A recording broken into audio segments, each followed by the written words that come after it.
चलिए आज हम आपको दिखाते हैं प्यार की एक अजीबोगरीब कहानी। ये तड़पती हुई प्रेम कहानी जो शादी के बाद अब टूटती हुई दिखाई दे रही है।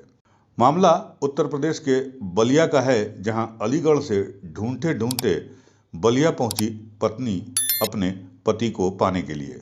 लेकिन क्यों पति छोड़कर उसे हो गया फरार, पत्नी का रो रो कर बुरा हुआ हाल। जी हां, खबर उत्तर प्रदेश के बलिया जिले से है, जहां एक प्यार की अजीबोगरीब कहानी सामने आई है। तड़पती हुई ये प्रेम कहानी बहुत कुछ अलग कहानी बता रही है। शादी के बाद उत्तर प्रदेश के अलीगढ़ से पति को ढूंढते ढूंढते बलिया पहुंच गई पत्नी। पत्नी के बैंक में पहुंचते ही पति उसे बैंक में ही छोड़कर फरार हो गया। लिहाजा पत्नी का रो रो कर बुरा हाल हो गया। मीडिया वालों से पत्नी अंजलि ने रोते रोते बिलखते हुए कहा कि उसकी प्रेम कहानी 15 साल पुरानी है। लगभग 15 साल पहले अलीगढ़ के एक बैंक में काम करने वाले प्रदीप ने उसे अपने प्रेम जाल में फंसाकर 10 से 12 सालों तक रिलेशनशिप में रखा, यानी वो उसके साथ लिव इन रिलेशनशिप में रही। फिर जाके 2023 में इन दोनों ने आपस में शादी की। लेकिन शादी के बाद पत्नी अंजलि ने को उसके पति ने छोड़ दिया। अब अंजलि अलीगढ़ से अपने पति प्रदीप को ढूंढते ढूंढते बलिया पहुंच गई।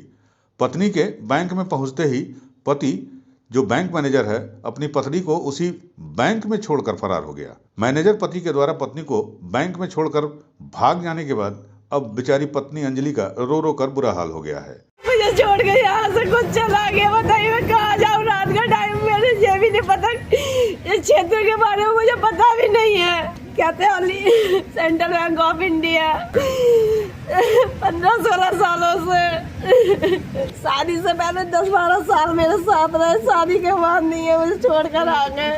ये नहीं समझ में आ रहा मैं जाऊँ तो जाऊँ कहाँ। अब इस हंगामे के दौरान देर शाम तक खुला रहा सेंट्रल बैंक ऑफ इंडिया कैथोवली का मेन गेट और वहां भीड़ इकट्ठी हो गई। कई सारे सवाल भी वहां खड़े हो गए। बाद में पुलिस को सूचना दी गई। पुलिस मौके पर पहुंची और पुलिस ने पत्नी को बांसडी थाना लेकर आई। वहां उससे पूछताछ जारी है। पूरा मामला बांसडी कोतवाली क्षेत्र के अंतर्गत सेंट्रल बैंक ऑफ इंडिया कैथोवली ब्रांच का बताया जा रहा है। यूपी न्यूज़ 9 के लिए बलिया से अमित कुमार की रिपोर्ट।